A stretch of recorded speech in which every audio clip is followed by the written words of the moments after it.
Döwletiň boşan agdasyna girdej getirmek üçin jerimeleriniň sanyny köpeldiýär.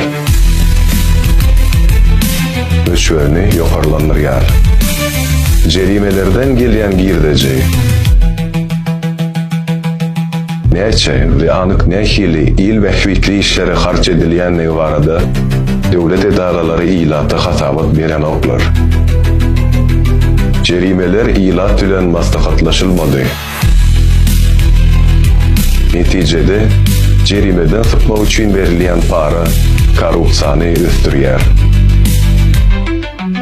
Gariplik çuňlaşýar, senin girdejin paraxorlukdan elýär. Para vermek, para almak awtoriter rejim üçin möhüm hereketler. Paraxorluğa senin işçiň gatnaşmagyň rejimiň dowam etmegi üçin gerurdur.